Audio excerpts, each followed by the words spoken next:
What's going on, everybody? Today I want to do my first Game of Thrones video, and we're going to start by ranking the top 10 toughest fighters in Game of Thrones. This top 10 series is going to focus on the characters, mainly how we see them in the show. But one thing, I will put the characters against each other at their prime. I have read all the books, The World of Ice and Fire, the Dunk and Egg series, so I do have some knowledge on the series more than just what we see in the show. This list was extremely difficult to make. I highly doubt everyone's going to be happy with it. I myself am not even happy with it. That just getting this prepared to shoot this video, I just went back and changed two of the choices where they were. On any given day this can change, but I am pretty confident with the top two and some of the others, and I think I'm going to give some good reasoning as to why I placed each one where I did. Before I start, let's just say there is tons of characters in Game of Thrones who are represented as these big dominant fighters.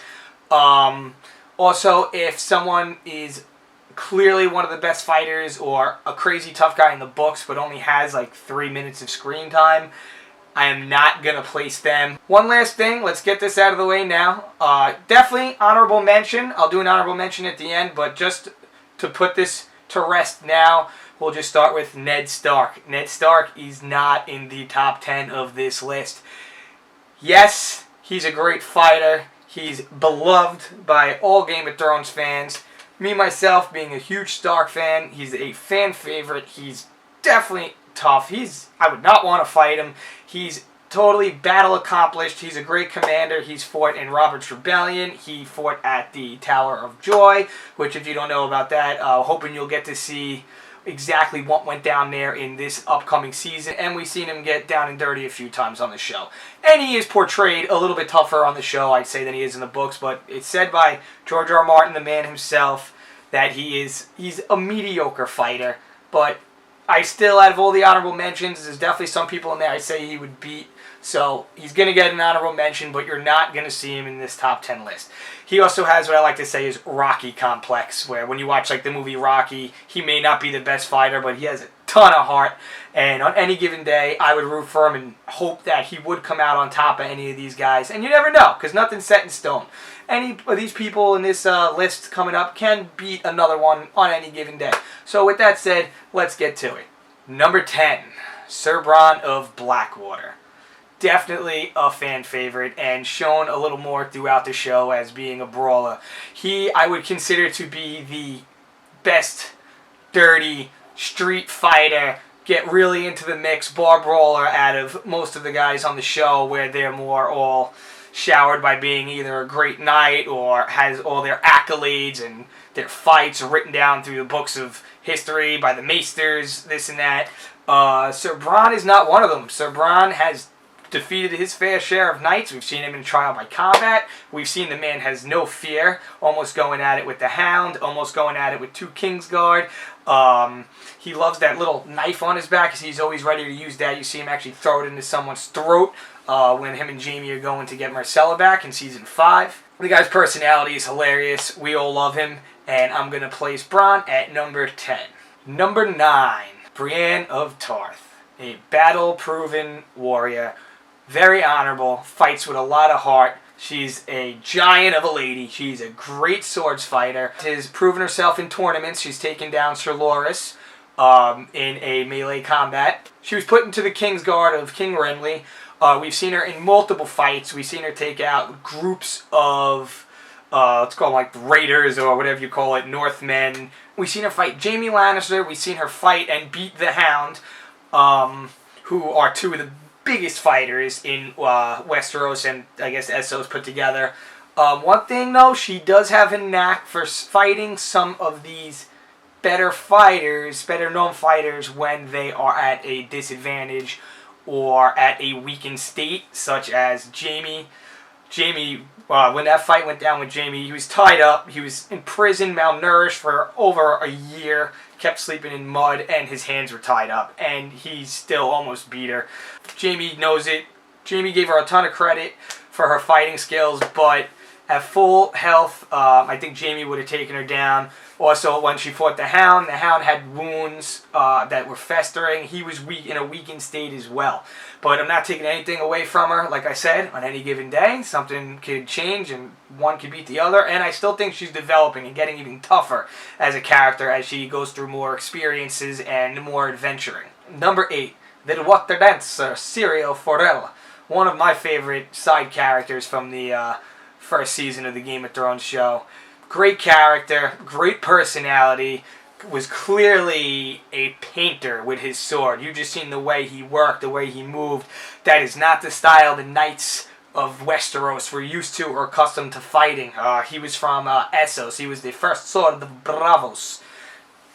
And if you know Bravos is a very proud city. They definitely take note of their great fighters. You've seen the way he trained Arya. You've seen the man with a wooden sword take out 4 Lannister men and take it to Sir Maren Trout off camera. I like to think it was a very close fight, but we never actually seen what happened to Areo Hotah, but it's obvious, I would say, off screen that he was defeated by Sir Maren Trout at the point, basically using just the hilt of a wooden sword. So just with that alone, I got to put him at number 8. Number 7, Khal Drogo. Complete nut job. Born warrior, born and raised to do one thing: to fight, to win, to kill, to plumage and take over cities and burn them and rape them and whatever all the Khal and the Dothraki do. Unlike any other Dothraki we've seen since then, Khal Drogo had the longest braid of hair, meaning he's won the most fights, never been cut, so he's never been defeated. We've seen him take out one of his own men without even pulling a weapon, barehanded, against the Dothraki, using his sickle, a rock blade, and just kicks the shit out of him. He rides a big stallion into battle. He's the giant, the guy that's probably about 6'6", probably about the same height as like the Hound, and he's just a monster. He'll fight anyone on any given day, and I gotta put him at number 7. Number 6, the Hound himself, Sandor Clegane. Battle proven many a times throughout the show. Doesn't give a fuck what anyone thinks. Bugger the king. Fuck the king. Fuck the king's guard. Fuck them all. That's his attitude. He drinks. He fights drunk. He'll get into bar brawls. He'll let nobody give him any shit. We've seen him tear down groups of guys. We've seen him fight at the Battle of Blackwater. We've seen him fight trial by combat with Lord Beric Dondarrion while petrified of fire, well, lit on fire. We've seen him fight the Mountain after the tournament for the Hand of the King in Season 1. We know he's got what it takes. The Hound is definitely one of the best fighters.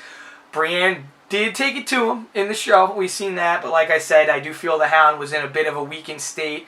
And if it came to it, both in their prime, like I said, this list, I want them all at their prime, when they were at their best fighting. I think that the Hound would have edged out Brienne in a fight. Number 5, Gregor Clegane, also known as the Mountain That Rides.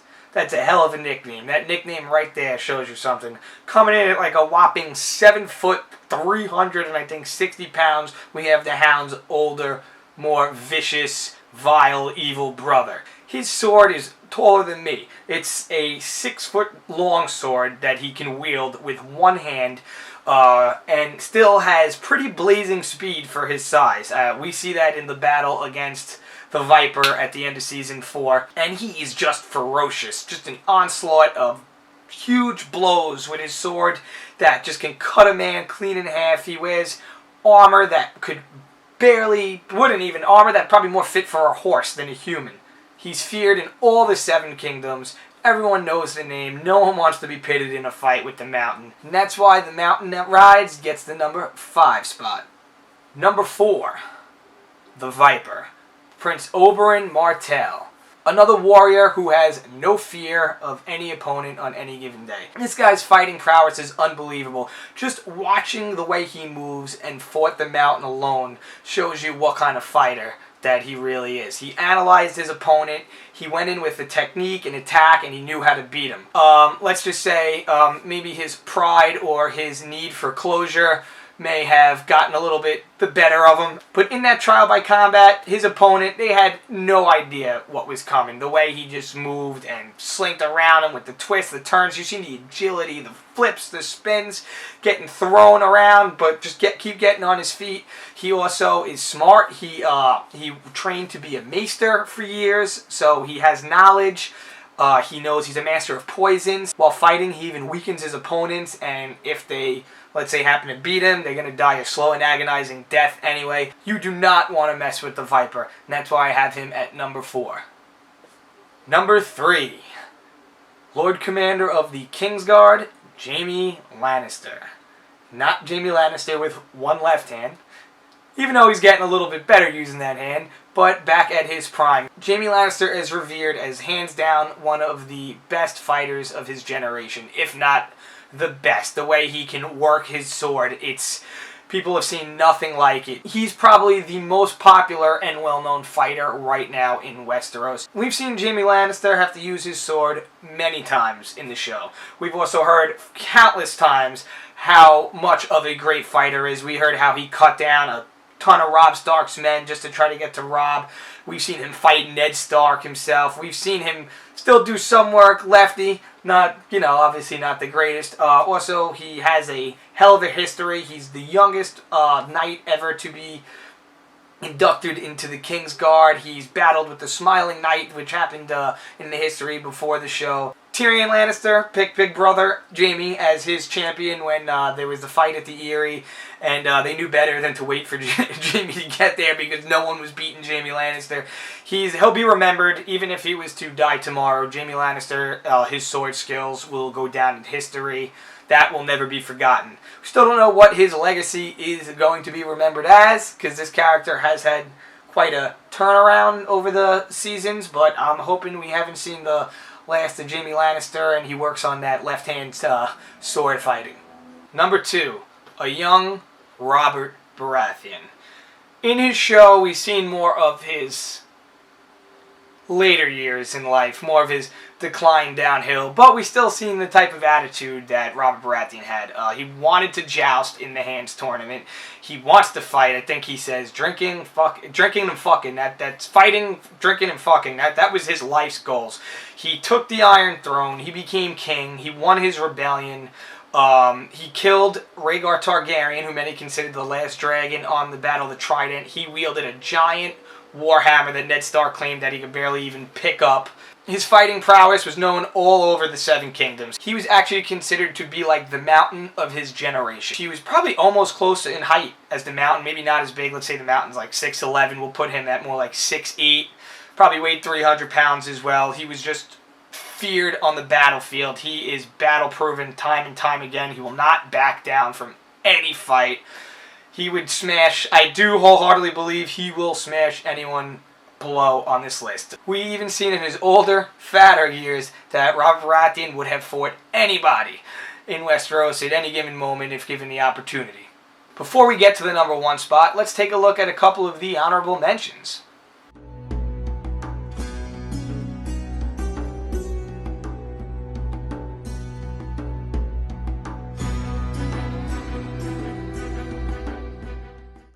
The number 1 spot goes to a knight who has a long, extensive history written in the Book of the Kingsguard, known as Sir Barristan Bold or Barristan Selmy. Former Lord of the Kingsguard, now serving Khaleesi, basically kind of Lord of her Queensguard as well. Barristan Selmy is one of the most epic fighters, not only known for, let's call them the prior generation of warriors, but of all time in Westeros. He is an excellent fighter. Jaime Lannister himself has made mention how he'd never want to cross swords with him. Ned Stark himself, they all know. He is known all over the Seven Kingdoms. So Barristan Selmy snuck into a castle by himself with an entire siege outside laid upon the castle to sneak in and free the old king, the Mad King Aerys, this is before the show, and free him, and on his way out, take out half of the guards. We've seen him tell Joffrey's puppets in the throne room that he will still slice 5 of them apart like butter or something like that.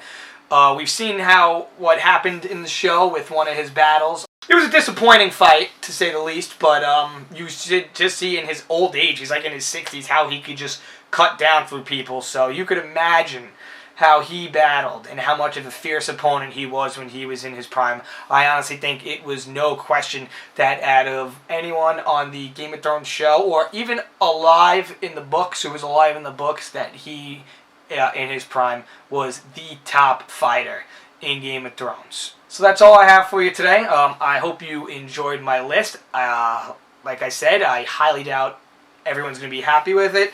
Honestly, probably most people won't be happy with it. So if you had a top 10 or you want to rearrange them, please put it down in the comments.